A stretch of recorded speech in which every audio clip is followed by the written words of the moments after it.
ఎప్పుడైనా విన్నారా? ఒక యువరాజు భోజనం తిన్న వెంటనే అతని శ్వాస ఆగిపోతుందని, మరుసటి క్షణం అతన్ని నదిలో పడేస్తారని. కానీ అక్కడ దేవతలే వచ్చి అతన్ని రక్షిస్తారు.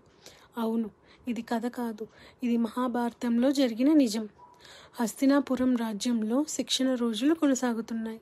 ద్రోణాచార్యుని మార్గదర్శకత్వంలో పాండవులు, కౌరవులు యుద్ధ కళలు నేర్చుకుంటున్నారు. పాండవులలో భీముడి శక్తి అపారం. ఒక సింహంలాగా అతని బలం అందరినీ ఆశ్చర్యపరుస్తుంది. కానీ ఈ గొప్పతనం అందరినీ సంతోషపరచలేదు. దుర్యోధనుడు అసూయతో మండిపోతున్నాడు.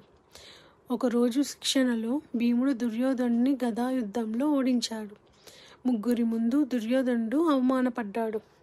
ఆ రాత్రి అతని మనసులో ఒకే ఆలోచన: భీముడు ఉన్నంత వరకు నేను రాజు కాలేను అని, అతన్ని తొలగించాలని. మరుసటి రోజే దుర్యోధనుడు తన తమ్ముడి దుశ్శాసనునితో కలిసి ఒక పన్నాగం పన్నాడు. అతను రాజభోజనంలో భీమునికి ప్రత్యేక ఆహారం పేరుతో భీకరమైన విషం కలిపాడు. భీముడు అమాయకంగా తిని కొద్దిసేపటికి అతని కళ్ళు మసకబారాయి. అతను నేలపై కూలిపోయాడు. కౌరవులు వెంటనే అతన్ని గంగానదికి తీసుకెళ్లి నీటిలో పడేశారు. దుర్యోధనుడు నెమ్మదిగా అన్నాడు, ఇప్పుడు ఇక పాండవులు విజయం లేదు అని. భీముడు నీటిలో మునిగాడు. చేతులు కదలలేదు, శ్వాస లేదు. కానీ గంగాలోని నాగలోకంలో అతన్ని నాగసేన కనుగొంది. వారు రాజు వాసుకికి సమాచారం ఇచ్చారు.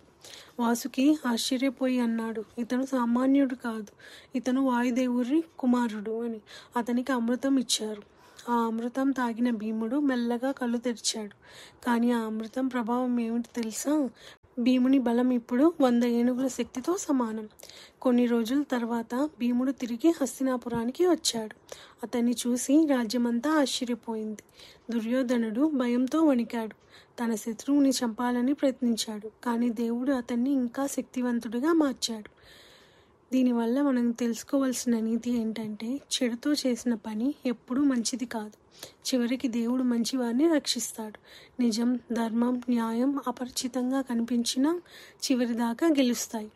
భీముణ్ణి చంపలేక కోపంతో మండుతున్న దుర్యోధనుడు ఇప్పుడు మరోరిని లక్ష్యంగా పెట్టుకున్నాడు. ఒక అడవి బాలుడు ద్రోణుడి కన్నా గొప్పగా విలువిద్య నేర్చుకున్నాడు.